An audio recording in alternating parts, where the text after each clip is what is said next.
Olá, estamos começando mais um programa Ideias e Debates e hoje por aqui vamos abordar as questões relacionadas à liberdade religiosa e o mais importante, existe, né, em todas as religiões uma regra de ouro, não sei se você que está em casa conhece, mas é essa: faça aos outros o que você gostaria que fosse feito a você. E nesse Ideias e Debates de hoje nós vamos conversar com a deputada estadual, doutora Damares Moura, do PSDB, também com o Tiago Rafael Vieira, advogado especialista em direito religioso e presidente do Instituto Brasileiro de Direito e Religião.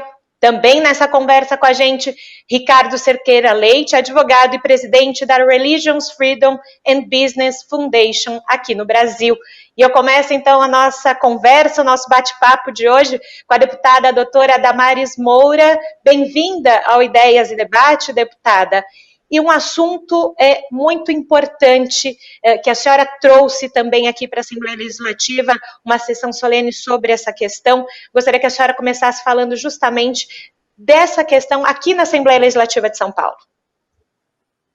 Olá, querida, boa tarde a todos, boa tarde aos ouvintes, telespectadores da Rede Alesp. Eu fico muito grata, não é, a esta TV pela oportunidade que temos sempre, nós deputados, de apresentar o nosso trabalho, as nossas ações, e não é diferente no dia de hoje. Então, a minha palavra primeira é de gratidão. Nós temos alegria, não é, de termos, é verdade, neste ano realizado a primeira sessão solene online da história da Assembleia Legislativa, não é? E esta sessão solene, ela instalou o primeiro congresso online de liberdade religiosa internacional, para o qual trouxemos ou convidamos, não é, as que estão dentre as maiores autoridades em liberdade religiosa no mundo. E foi extraordinário porque, além destes especialistas vindos de outros países, remotamente, não é, nós também tivemos a presença de autoridades civis de várias partes do estado, desde o governador João Dória, que participou da abertura, né? O presidente da Assembleia Legislativa, que também participou da abertura, o deputado Cauê Macris, né? Tivemos o presidente da Câmara de Vereadores da capital de São Paulo, o vereador Eduardo Tuma, além de prefeitos e vereadores dos mais variados municípios. Então, além das autoridades civis, e eu vou depois na nossa conversa dizer por que é importante termos autoridades públicas em eventos dessa natureza, não é? Alguém pode não identificar a importância, mas nós vamos falar disso aqui,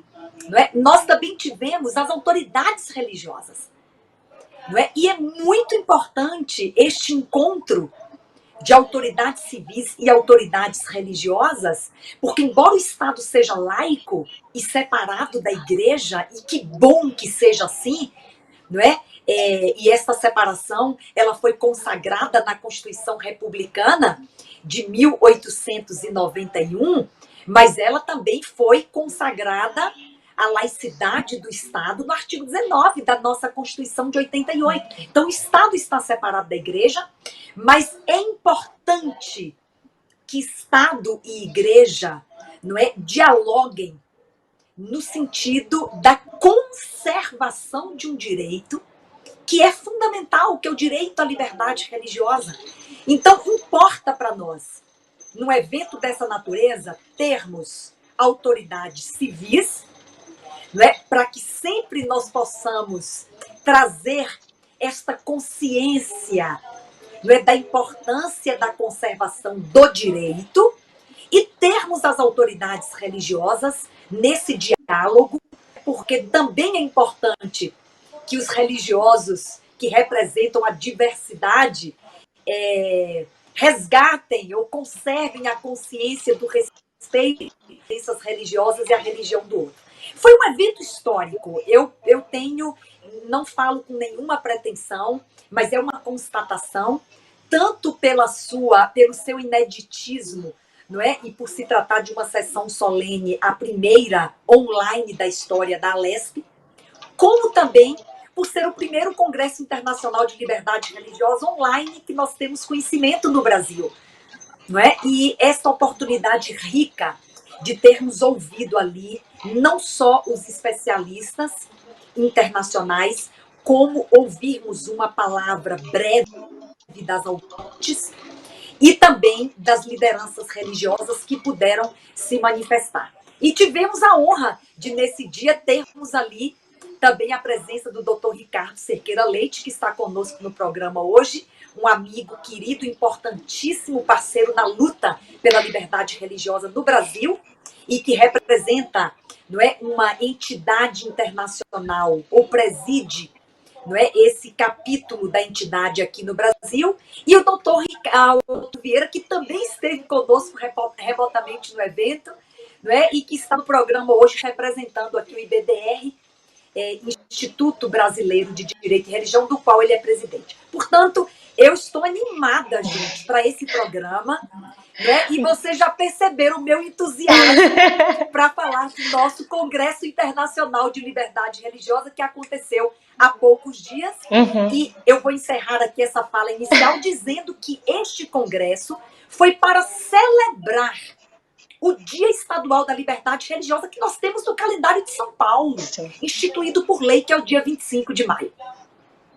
Perfeito, deputada Damaris Moura. Nós aqui também no Ideias e Debates estamos felizes em receber a senhora e os nossos convidados, doutor Tiago, doutor Ricardo, para esse bate-papo tão importante. Então, já aproveito, doutor Tiago Rafael Vieira, para contar para quem está nos ouvindo hoje, nos vendo, e que talvez não conheça muito sobre o tema, já tem ouvido a questão de liberdade religiosa, mas não sabe o que é. O senhor pode contar para a gente um pouquinho, então, o que é a liberdade religiosa e como ela se tem em cada país, em cada estado?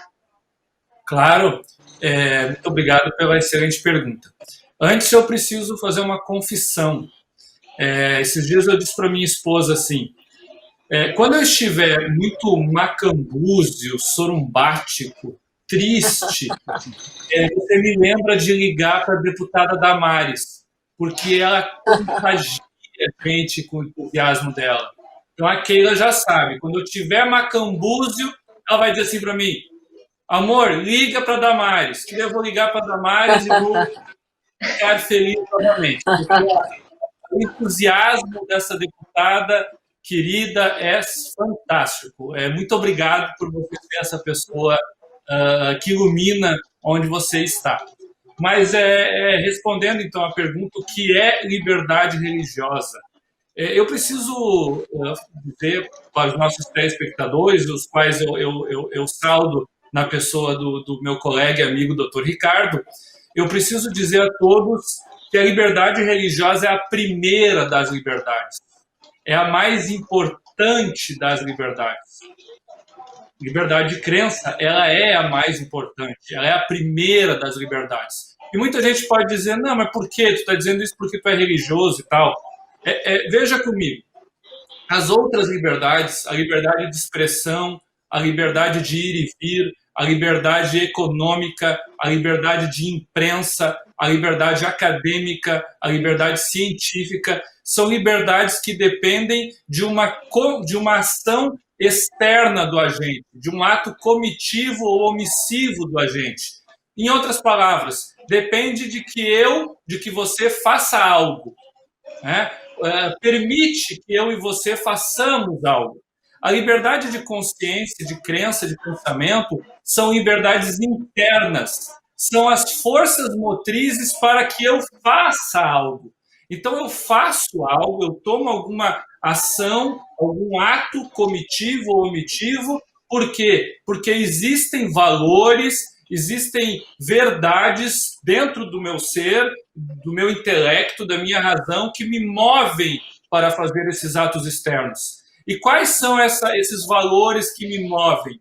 são os valores que eu aprendo na minha família, na minha religião, na minha fé, na minha ideologia política, ideologia filosófica. São, então, valores que estão arraigados no meu intelecto, que me movem, né? Então, por isso que a liberdade religiosa é a primeira das liberdades, porque a crença, a fé, a religião movem os homens desde o período das cavernas. Lá no tempo das cavernas não tinha partido político. Nos tempos das cavernas não tinha filosofia grega, mas já tinha o homem das cavernas desenhando nas paredes das cavernas atos litúrgicos, rituais sagrados, né? Então você vai ver desde o tempo da pré-história a fé movendo as pessoas. Por isso que ela é a mãe, a primeira de todas as liberdades. E não é à toa, quer seja coincidência ou não, que a primeira emenda da Constituição norte-americana. A primeira emenda é a emenda de liberdade religiosa. Bom, dito isso, a liberdade religiosa se subdivide em algumas de suas dimensões ou expressões. Aí cada autor vai ter a sua preferência. Mas eu vou usar dimensões. A liberdade religiosa, ela é a liberdade de expressão, ou de eu exprimir a minha fé, de eu falar da minha fé em público e também no privado, de defender a minha fé, que é o que nós também chamamos de proselitismo, também a dimensão do culto, que é eu exercer a minha fé de forma comunitária, com os outros, e também de organização religiosa, que é a dimensão de poder me organizar de forma conforme a legislação civil daquele país, que está aquele grupo de pessoas que quer, então, se organizar civilmente. E antes de todas as dimensões, nós temos o que eu falei antes, que é a liberdade de crença, que é a liberdade de crer ou de não crer. Então, todas as dimensões da liberdade religiosa derivam da liberdade de crença, né? Então, isso é liberdade religiosa. Essas dimensões, expressão, defesa da fé, culto, organização religiosa, derivadas da tão importante liberdade de crer ou também de não crer. E agora trazendo o doutor Ricardo aqui na nossa conversa, doutor, como é que o senhor vê hoje essa questão de liberdade religiosa no Brasil? Obrigado pelo convite, bom estar com vocês nesse encontro. Obrigado, doutor Tiago, pela sua dica. Quando a gente estiver aí um pouquinho triste, ligar para a doutora Damares, aí é o caminho. Ela é uma entusiasta, é uma mulher apaixonada, uma grande líder, e eu fico feliz de ter esse relacionamento e estar com vocês aqui. Queria também parabenizar o doutor Tiago pelo poder de síntese, porque explicar o que é liberdade religiosa não é tão fácil. Né? Como está a liberdade religiosa no Brasil? Eu gostaria de fazer dois paralelos. Existe o aspecto legislativo e o aspecto social. E eu vou chamar, então, de restrições governamentais e restrições sociais. Estou chamando de restrição, que na realidade ela vai se caracterizar como uma restrição e ela pode ter uma origem legislativa ou ela pode ter uma origem no comportamento das pessoas. Eu diria que, do ponto de vista legislativo, nós temos um ordenamento jurídico que protege a liberdade religiosa. Nós temos artigos na Constituição, o artigo 5º, inciso 6, 7 e 8, que oferece um arcabouço jurídico. Temos o artigo 19, como foi bem citada pela doutora Damares. Temos tantas outras legislações ordinárias que protegem a liberdade religiosa. No entanto, nós ainda temos restrições sociais que são relevantes, razão pela qual nós precisamos ser vigilantes para fazer com que esses direitos que estão previstos no ordenamento, eles sejam exercidos.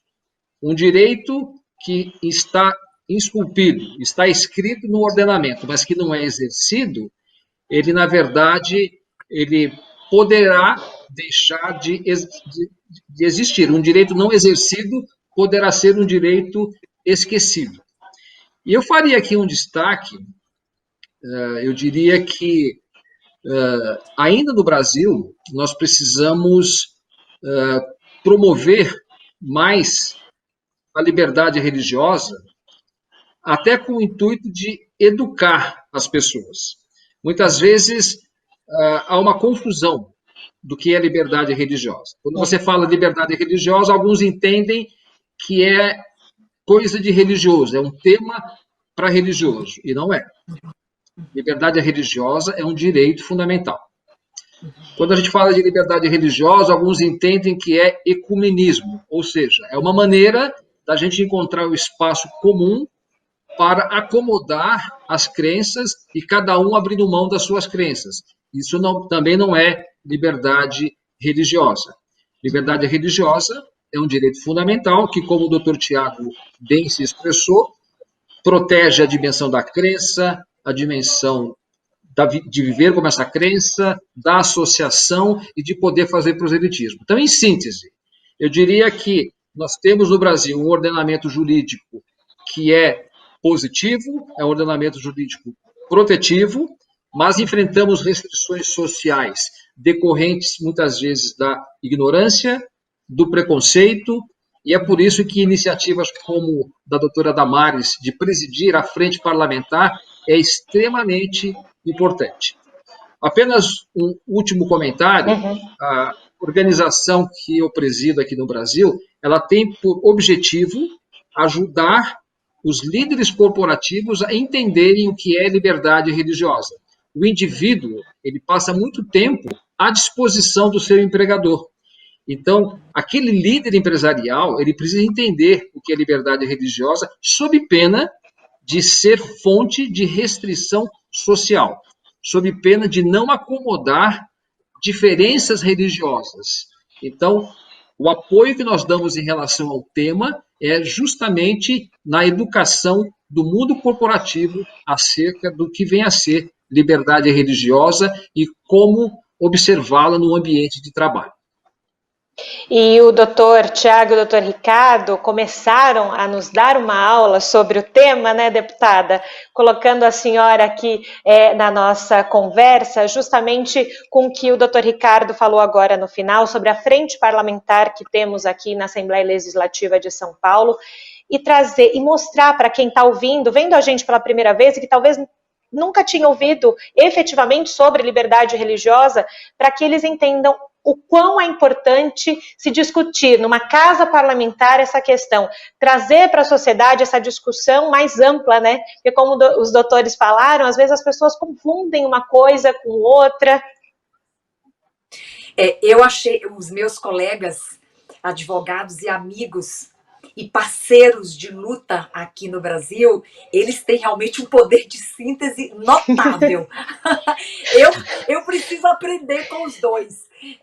Bem, vamos lá. Nós criamos a Frente Parlamentar em Defesa da Liberdade Religiosa. E eu coordeno essa frente e nós temos um comitê civil, ou um comitê da sociedade civil composto tanto por especialistas, não é, profissionais, advogados, quanto por líderes religiosos, para que esse comitê seja um vetor, não é? Termos uma frente parlamentar dissociada da demanda, não é, que está lá na sociedade, não tem resultado, não tem significado. Nós queremos uma frente parlamentar atuante, não é, e atenta à demanda social para que ela possa agir e responder inclusive debatendo políticas públicas que respondam a essa demanda social. E para essa demanda chegar à frente parlamentar, nós idealizamos que esta frente tivesse um comitê da sociedade civil, inclusive é regimental na nossa frente parlamentar, e é um comitê ativo e atuante.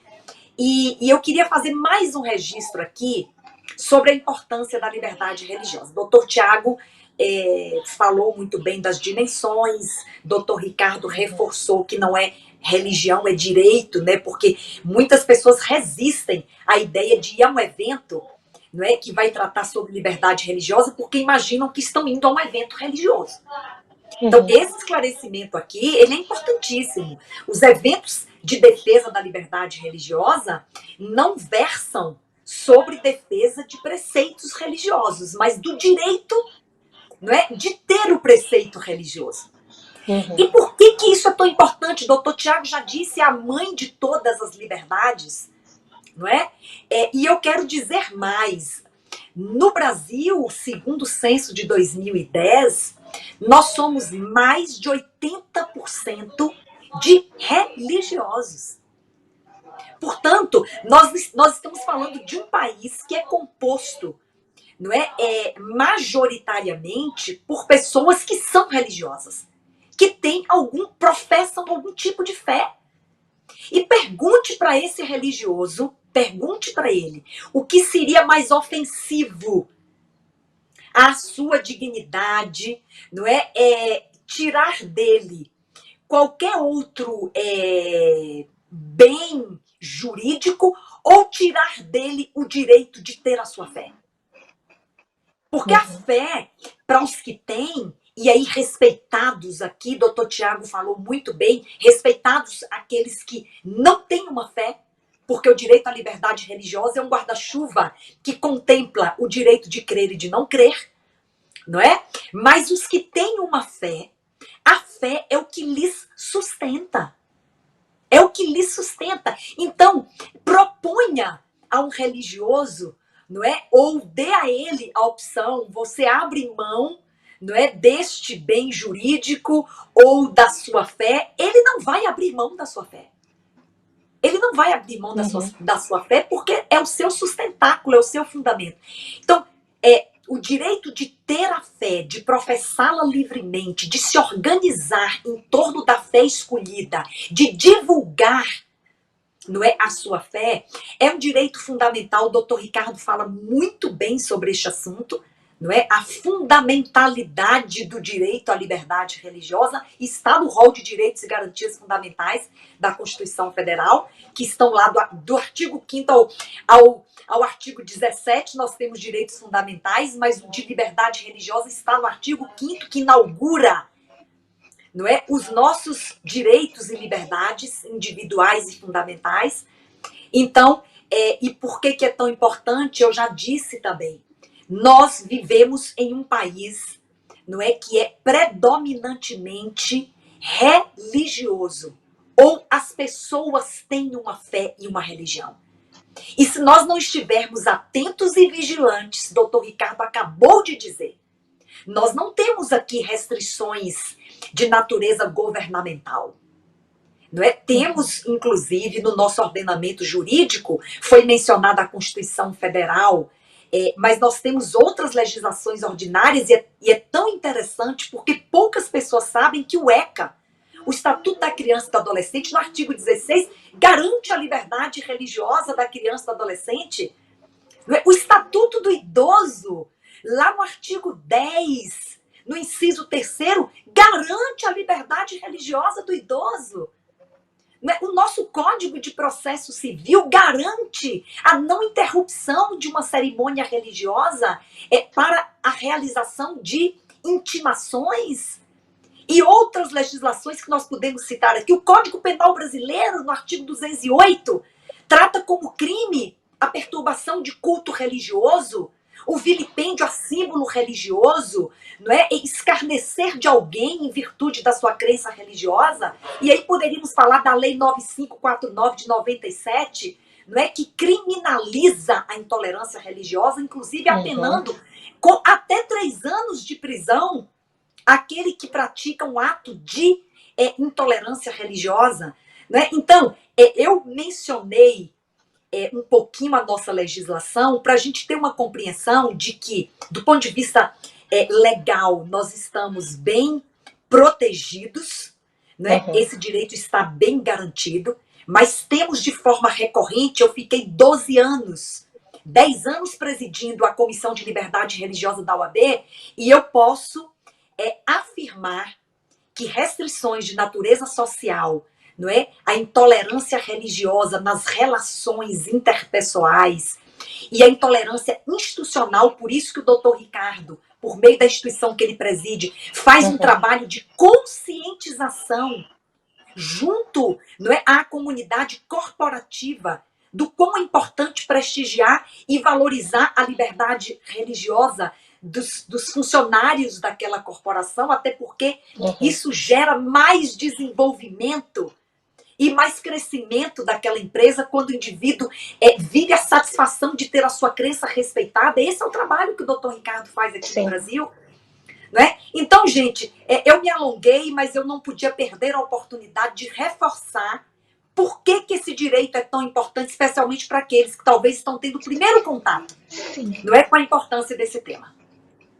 Mas é muito importante, deputada, justamente o nome do programa Ideias e Debates, para a gente trazer para quem está ouvindo, vendo a gente, esses temas que talvez eles só tenham ouvido falar e não conhecem. A gente tenta aqui, então, mostrar para as pessoas o que são, como são, né? E é muito importante a fala da senhora, não se preocupem em se alongar, é justamente para levar informação para as pessoas, né? E a senhora falou sobre intolerância religiosa. A gente sabe que o Brasil, a gente tem muitos casos de intolerância religiosa. Eu gostaria que o doutor Tiago falasse um pouco sobre essa questão. A senhora falou, né? Crime, né?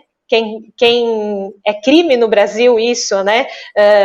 As pessoas talvez não imaginem que isso é crime. Então, eu queria que o doutor Tiago falasse um pouquinho sobre essa questão jurídica da intolerância religiosa. Depois a gente vai colocando cada um também na roda, só avisando também, vocês podem interpelar um aos outros, podem falar uns com os outros, não precisa esperar que eu chame não, tá bom? Isso aí. A deputada colocou com muita propriedade o crime de intolerância religiosa. Ele está previsto na Lei Federal 7716, de 89, que foi alterada pela Lei 9459, de 1997. Foi a Lei 9459 que incluiu, então, o crime de intolerância religiosa. E aí você tem duas modalidades, digamos assim, né? Você tem o preconceito religioso, que consiste no ato de segregar alguém em razão de sua fé, de segregar, de separar, né? E você tem a discriminação, que consiste em ato de intolerância para com outra pessoa em razão de sua convicção religiosa. Intolerância seria aquele ato de você não permitir a pessoa ter voz, de você não permitir que ela tenha espaço por causa da sua fé. Como eu falei no início, a liberdade religiosa, e também o doutor Ricardo e a deputada Damares muito bem colocaram, a liberdade religiosa é a mãe de todas as liberdades. E ela é fundamental para o exercício da democracia e para a sua manutenção. Por quê? O núcleo de uma democracia é a multiplicidade de pensamentos, além de condições gerais de igualdade e liberdade. Uma democracia precisa ter condições gerais de igualdades para todos, liberdade, civis fundamentais para todos, liberdades políticas para todos. Como você consegue fazer essa manutenção de igualdade, liberdades civis e liberdades políticas? A manutenção é feita por meio da multiplicidade de pensamentos dos atores que estão na comunidade política e a participação desses atores, e quando eu falo atores, eu estou falando todos do povo, né? Então, como diria Abraham Lincoln, a democracia é o governo do povo, pelo povo e para o povo. Então, é a participação de todos do povo na comunidade política, podendo, então, se interessar pelas coisas da cidade e dar a sua opinião. Por que eu falei em democracia? Porque a liberdade religiosa tem tudo a ver com isso. A liberdade religiosa também consiste na multiplicidade de pensamentos religiosos na esfera pública. Como eu falei antes, a ação externa, a possibilidade do fiel dirigir a sua vida conforme a sua crença e também no espaço público, também reverberar, falar dos seus valores no espaço público. E o que é espaço público? É na escola, é na Assembleia Legislativa, é na associação de bairros, é na ONG, onde quer que seja. Quando não se permite alguém fazer isso, por causa da fé, você está sendo intolerante. Então, muitas vezes, existe intolerância com um político que vai fazer uma oração antes de tomar posse, ou que vai fazer uma oração antes de iniciar o seu mandato, dizendo que o Estado é laico, então a fulano de tal não pode orar. Isso é intolerância religiosa. As religiões de matriz africana sofrem muita intolerância, mas os cristãos também sofrem intolerância quando eles vão ler um versículo bíblico ou vão utilizar a Bíblia, e aí, não pode porque o Estado é laico. Exatamente porque o Estado é laico e porque nós temos uma democracia e uma ampla liberdade religiosa que nós podemos, sim, falar no espaço público, pautar a nossa vida de acordo com os nossos valores, desde que esses valores, de forma bem simples, objetivem o bem comum de todos. Claro, se eu participo de uma religião que tem como valor matar os outros, que tem como valor fazer rituais de assassinato de bebês e coisas escabrosas assim, aí não existe proteção. Não existe proteção. Mas agora, se os valores objetivam o bem das pessoas, eu tenho o direito de falar no espaço público, quer lugar que seja. Se eu não tiver o direito, estão cometendo comigo o crime de intolerância. Então, esse é o núcleo da intolerância. Preconceito e discriminação. E uma coisa importante de falar, que é bem interessante, existe um índice mundial que é o Progress Social Progress Index. Ele é um índice lá do estado da Califórnia, nos Estados Unidos, e esse índice ele ranqueia 149 nações do mundo com relação às liberdades. E a liberdade religiosa, por exemplo, na França, que tem uma laicidade que não gosta muito da religião, uma laicidade que tem impeditivos para as pessoas ter expressão de sua fé no espaço público, na França a liberdade religiosa está em 71ª. Enquanto em Portugal, que tem uma laicidade colaborativa, muito parecida com o Brasil, que entende a importância da religião para a democracia, é a primeira do mundo. E os Estados Unidos, que é a maior nação democrática do mundo, está atrás do Brasil. Está 5 posições atrás do Brasil em liberdade religiosa. É só você colocar no Google lá, Social Progress Index, que você vai ver isso. E, doutor Ricardo, o doutor Tiago estava explicando para as pessoas justamente sobre essa questão de intolerância aqui no Brasil, e como bem a deputada disse, a Religions Freedom and Business Foundation, ela olha para o mundo corporativo também nessa questão.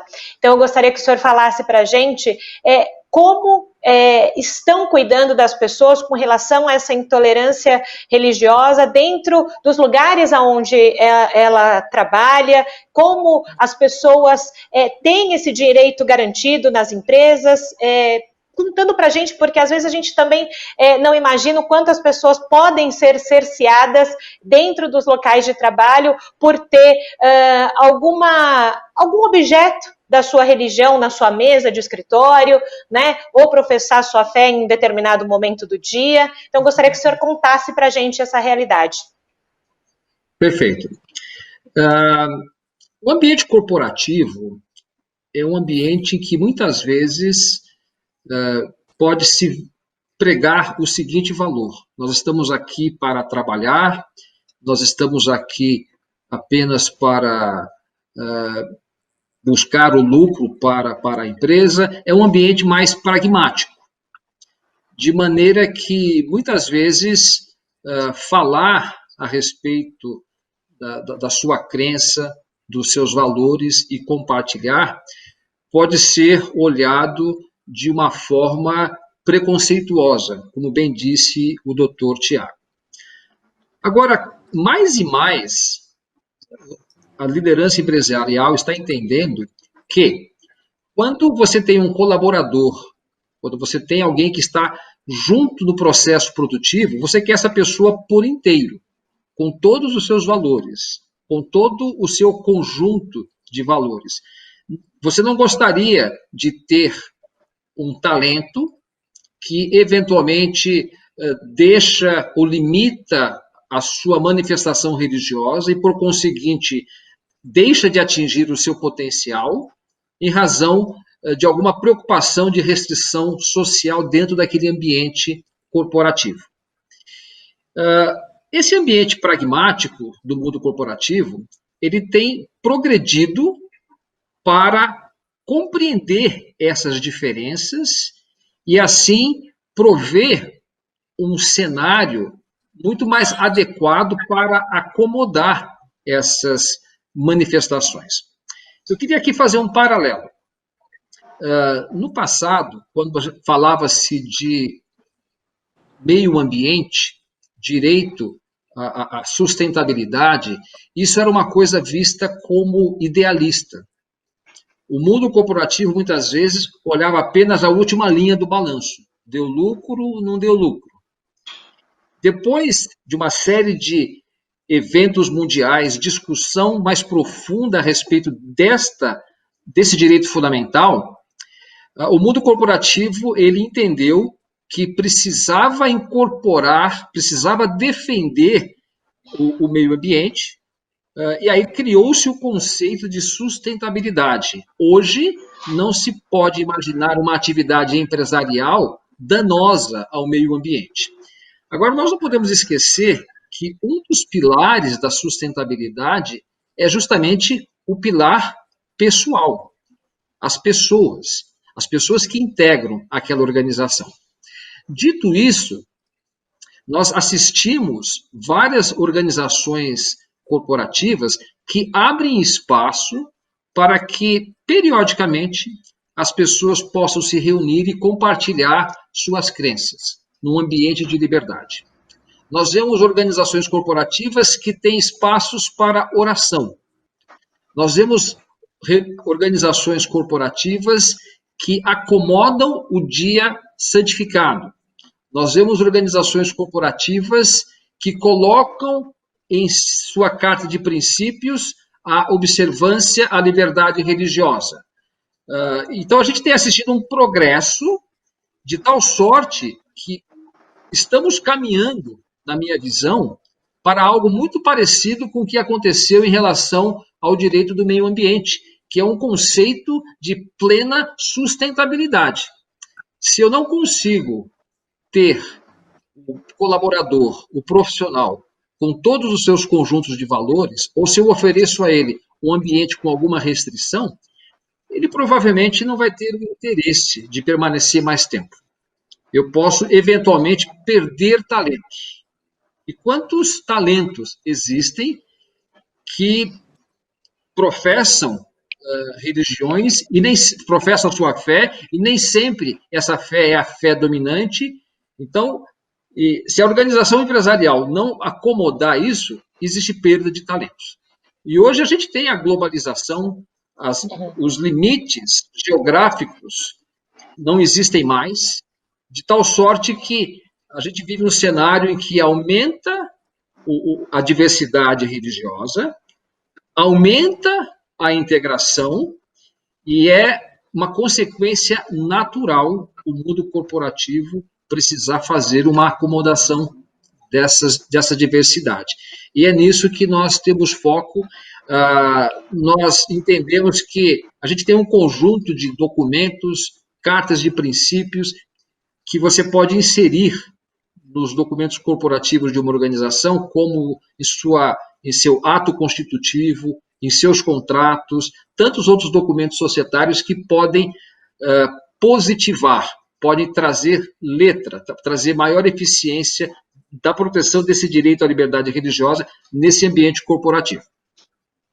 Nesse início de programa, nós colocamos à tona essa questão do direito da liberdade religiosa, que é muito importante para que as pessoas entendam esse termo, e eu tenho certeza que as pessoas estão começando a entender com esse nosso programa esse termo, mas saindo um pouquinho da questão do direito, vamos dizer assim, trazendo um pouquinho para a realidade do dia a dia das pessoas, eu imagino que tolerância também se constrói com a criança, com os nossos filhos, desde pequeno, né? Então, deputada Damares Moura, eu gostaria que a senhora falasse sobre essa questão também.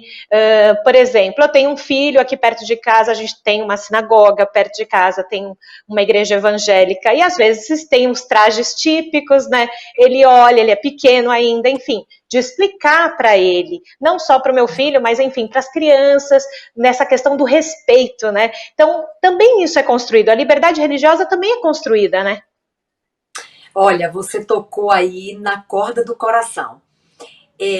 Eu tenho uma formação também, uma formação superior, anterior ao curso de Direito, eu fiz letras, eu fui professora, eu sou filha de professores e a educação, eu entendo a educação como a única porta para transformar realidades. Eu não consigo vislumbrar outra forma de nós mudarmos, não é, uma realidade intolerante se não for por meio da educação de pessoas. E é muito mais difícil você transformar um adulto intolerante do que você introduzir conteúdos educativos, não é?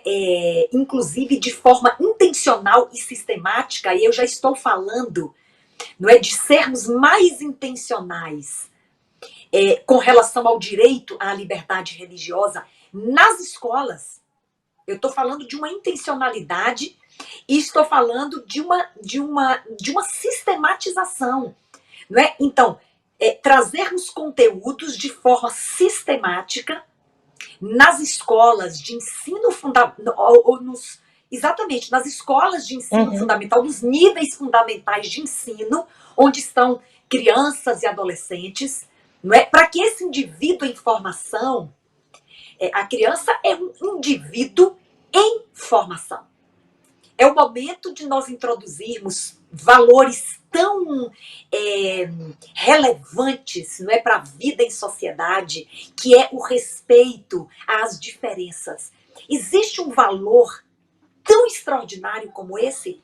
Eu reivindico respeito, não é, para o que eu creio, para como eu me visto, para a dieta de orientação religiosa que eu tenho. Eu reivindico respeito para o meu dia de guarda, não é? Para os meus rituais de assistir doentes, de enterrar os mortos. E a prática religiosa, não é? Ela é muito ampla.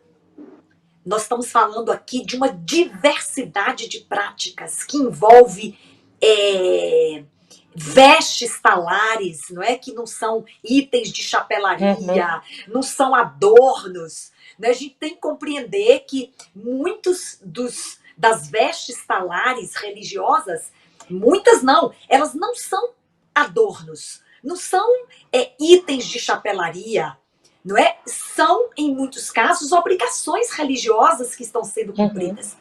Então, nós precisamos ensinar as nossas crianças. Eu vou contar uma historinha rápida aqui que fixa o conceito. Né? Nós precisamos ensinar as nossas crianças a olhar para outra criança que está sentada do lado dela, seja na escola ou onde for, não é? Que é diferente, seja pela veste que usa, não é? Seja por qualquer outra prática de natureza religiosa, que ela merece o mesmo respeito que a criança que está ao lado dela reivindica para si.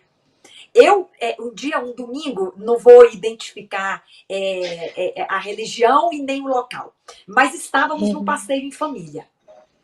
Eu tenho um filho, meu marido e o meu filho, ele é uma criança. E nós nos deparamos subitamente com um item religioso que chamou muito a atenção do meu filho, um elemento religioso que estava ali exposto e que chamou muito a atenção do meu filho, não é porque se tratava de coisas que crianças gostam, não é? Alimentos que crianças gostam. E o meu filho, imediatamente, a história é interessante, porque o meu filho, ele queria pegar e comer. Uhum. Né? Ele queria pegar aquele elemento religioso que estava ali, uma oferta, uma oferenda, ele queria pegar e comer, porque eram coisas que ele gostava. Ele era muito pequeno ainda, ele achou que ele tinha descoberto algo assim mágico, como no conto de fadas, que as crianças estão andando numa estradinha e aí encontram um castelinho de chocolate, uma coisa assim. Eu falei, filho, aí foi uma oportunidade que eu tive. Eu falei, filho, essa é uma oferta. Não é a forma como nós ofertamos. Não é? Na nossa tradição religiosa, eu expliquei para ele. Nós também ofertamos, mas não fazemos desta maneira. Mas estes religiosos, eles fazem desta maneira. E nós não podemos tocar, destruir, atacar, não é? Depredar. Nós temos que deixar onde está. Era um local adequado para fazer esse tipo de oferta. Então eu falei, temos que deixar como está. Aí ele entendeu. Hoje ele está maior e ele conta essa história. Mamãe, lembra aquele dia que a gente passou e viu uma oferta e que eu queria comer? Ele fala, né? E eu aproveitei a oportunidade e agora eu estou falando para os nossos telespectadores, quantos pais talvez nos assistem, não é? Nós temos que aproveitar as oportunidades de dizer para os nossos filhos pequenos, não é, que é tão bom ser respeitado, mas é tão importante respeitar, porque eu só serei respeitado se eu respeitar. É uma via de mão dupla. Não pode ser um direito exclusivo, não é? Tem que ser um direito compartilhado. Eu quero ser respeitado e, de forma equivalente, eu tenho que respeitar. Então, a educação, respondendo à sua pergunta, na minha visão, é a porta mais consistente, não é, capaz de transformar realidades ainda tão eivadas, não é, de intolerância. E a senhora falou dessa questão do tocar ao coração. Eu comecei o programa de hoje falando sobre a regra de ouro, né, de se fazer aos outros o que você gostaria que fosse feito a você, porque foi um dos primeiros preceitos também da minha casa, desde pequena, justamente com questão religiosa e outros tipos de questões ao longo da vida, né, é você pensar no outro, como é que o outro gostaria de ser tratado, né? Às vezes eu sinto que hoje em dia a gente não se preocupa efetivamente como o outro gostaria de ser tratado, a gente só olha para a gente, né? Então, por isso que eu abri o programa falando essa frase que norteia também a minha vida. E a senhora tocou num ponto, deputada, sobre essa questão da educação. Muito se tem discutido justamente o ensino religioso, se deve ter ensino religioso nas escolas ou não, é constitucional ou não. Então eu gostaria de ouvir também, né, o doutor Tiago, o doutor Ricardo, sobre essa questão, é constitucional, pode ter, não pode ter, justamente para quem está ouvindo, vendo a gente, pais que podem se preocupar com essa questão.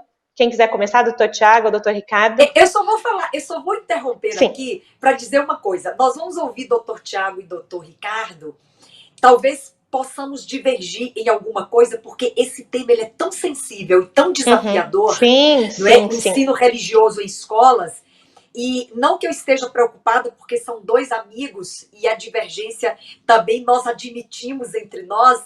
Eu só quero antecipar e vou, depois de ouvi-los, também dar minha opinião sobre isso. Sim. Mas eu acho que divergirmos aqui não é proibido, não é, desde que nós estejamos todos nesse senso comum de garantir a liberdade religiosa de todos. Doutor Tiago. Eu quero só contribuir um pouco com a sua fala, gostei muito da sua fala, e ela vem ao encontro de um estudioso que eu gosto muito, que inclusive é marco teórico do meu projeto de pesquisa, que é o Alexis de Tocqueville. Para você ter uma ideia, eu tenho 4 obras dele em 4 línguas diferentes, tanto que eu gosto dele. Não que eu fale 4 línguas, mas eu tenho. Aqui tem uma aqui. Alexis de Tocqueville, eu vou recomendar para quem está nos assistindo, Democracia na América. Essa em português, eu tenho em português do Brasil e tem em espanhol essa obra. Por que eu vou falar dela? Bem rapidamente. Alexis de Tocqueville foi mandado aos Estados Unidos em 1835, ficou 2 anos, estudou nos Estados Unidos, depois voltou em 1840.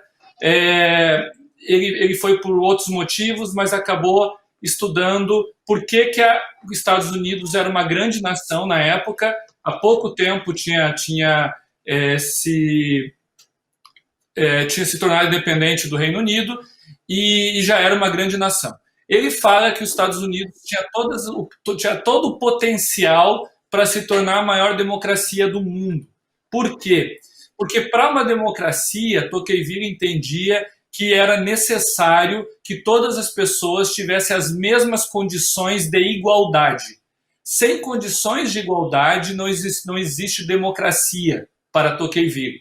E ele percebe que o norte-americano tem como base valores religiosos, e esses valores religiosos, no caso o cristianismo, especialmente lá na época que Tocqueville está fazendo esse estudo, tem como elemento central ver no outro um igual, né? Porque, segundo o cristianismo, todos são feitos à imagem e à semelhança de Deus. Se todos são feitos à imagem e semelhança de Deus, todos são iguais. E ele, fazendo um amplo estudo, ele percebeu que o norte-americano via num outro igual. E isso é fundamental para existir democracia. Se a gente não enxergar no outro, mesmo que ele tenha uma fé diferente, no outro um igual, não vai existir democracia. E veja, nós somos todos, segundo o cristianismo, todos, não importa qual a fé, criados à imagem e à semelhança de Deus. Então, são todos. A pessoa que é espírita é igual a mim, porque foi criada por Deus. A pessoa que é de matriz africana, que pratica o candomblé, por exemplo, é igual a mim. Quando eu consigo enxergar isso, eu vou ter uma democracia forte. Então, só dando esse complemento teórico ao que a doutora Damares muito bem falou. Com relação à tua frase, quando você começou o programa mencionando ela, eu gostei muito. Eu, filosoficamente, me enquadro como um tomista, e São Tomás de Aquino é um dos maiores filósofos da humanidade, e a regra de ouro de Tomás de Aquino, e eu tenho o livro aqui, a Suma Teológica, é: fazei o bem e se afastai do mal. Fazei aos outros o que você quer que faça para você. Essa é a regra de ouro tomista. E tem mais. Já na Carta Universal de Pedro, diz o seguinte, no capítulo 3, versículo 11: fazei o bem e se afastai do mal. Que é exatamente isso que rege a sua vida, e você está de parabéns, porque essa é a regra de ouro da humanidade. Com relação ao ensino religioso, é uma previsão constitucional, previsto lá no artigo 210, parágrafo 1º. O STF já decidiu que é constitucional e uma ação direta de constitucionalidade por 6-5, foi apertado, mas eu vejo que guarda total acerto, porque nós vivemos uma laicidade colaborativa. O que é uma laicidade colaborativa? Que entende a religião como essencial para o ser humano. O ser humano ele não pode prescindir da fé. Até aquele que não tem fé, ele precisa da fé para ter um paradigma. Você diz: eu não creio. Tá, mas tu não crê em quê? O que tu não crê? Eu não creio em Deus. Então você precisa ter Deus para você poder não crer em Deus, né? Então até o ato de não crer não pode prescindir do paradigma da religião. Bom, dito isso, a religião é essencial para o ser humano. Logo, a Constituição, o poder constituinte originário brasileiro, entendeu que era necessário que as crianças no ensino fundamental soubessem que existe religião, que a religião é importante, que existem religiões, inclusive aqui eu vou colocar que nesse ensino religioso seria muito importante que a liberdade religiosa também fosse tratada, e aí preenche exatamente a fala da deputada Damares, né? Então, o ensino religioso, eu entendo que ele é fundamental. Por quê? Porque por meio do ensino religioso, as crianças têm também, que eu vejo que primeiro tem que ser na família, como você muito bem disseste, mas tem também um outro contato. Aí um contato um pouco mais frio, no sentido de entender o que é religião, entender o que é transcendência, entender o que é fé, como o Brasil foi formado, como aconteceu o processo dos jesuítas, qual foi o primeiro ato público do Brasil, depois como surgiu a Umbanda, como surgiu o Candomblé, como surgiu a questão do próprio que é ecumenismo. Então isso é muito importante, e o lugar, né, o modus onde isso acontece seria então no ensino religioso de ensino fundamental, que inclusive é de matrícula facultativa, segundo a Constituição, né? Pai que não crê, entender que o filho não tem que saber nada de religião, porque não existe transcendência, ele pode muito bem se dirigir à escola e dizer o seguinte: o meu filho não vai ter ensino religioso. E aqui nós estamos falando de escolas públicas, né? Porque agora escolas privadas, particulares, pode ter o ensino confessional, você matricula o seu filho lá se você quiser, né? Então, essa é a minha opinião, pelo menos. Perfeito, doutor Ricardo. A gente está na reta final aqui do nosso programa. Então, eu vou tentar sintetizar. Eu acho que o doutor Tiago e a doutora Damares falaram muito bem a respeito do tema. Eu queria só ilustrar um pequeno exemplo, até em reforço à sua fala. A parábola do bom samaritano, que ilustra fazer o bem, ela tem uma característica interessante. Aquele que foi ferido era de uma seita religiosa, enquanto que aquele que o ajudou era de outra determinação religiosa. E é interessante notar que aquele que ajudou o ser humano. Ele não estava pensando em diferenças religiosas. Então, essa parábola ela ilustra bem o princípio de fazer o bem e se afastar do mal, em linha até com o que o doutor Tiago tão bem descreveu como um tomista que é. Em relação ao ensino religioso, o doutor Tiago também estabeleceu basicamente o que diz aqui a Constituição, no seu artigo 210, parágrafo 1º. Eu apenas faria um destaque que no ensino público, entendo que esse ensino não deve ser confessional, ele deve, em princípio da laicidade, se restringir aos aspectos da religião, sem ensinar dogmas, sem ensinar doutrina, sem um processo de doutrinar as crianças, mas sim caminhar mais para o direito fundamental da liberdade religiosa e aspectos que dão fundamento à crença, em vez de caminharmos para um ensino confessional. No que diz respeito às entidades privadas, elas naturalmente têm muito mais liberdade. Quem quer que seus filhos estudem lá, vão fazer então a adesão conforme a proposta da escola. Fui sintético. Perfeito. A gente sabe que é um assunto amplo. Em uma hora nós só introduzimos esse assunto aqui na Rede Alesp, e o Ideias e Debates é justamente um programa para a gente debater e conversar, e quando o papo é bom, a gente vê que passa rápido. O nosso Ideias e Debates de hoje está acabando, mas com toda certeza, em uma outra oportunidade, a gente vai voltar para conversar mais sobre liberdade religiosa. E eu quero agradecer demais a deputada doutora Damares Moura, do PSDB, por contribuir e trazer para a gente tantos ensinamentos nesse momento. Obrigada, deputada. Eu queria só complementar o que o doutor Ricardo falou, porque eu ando bastante nessa direção. O artigo 20 da LDB, não é? Traz ali os tipos de escola que nós podemos ter no Brasil.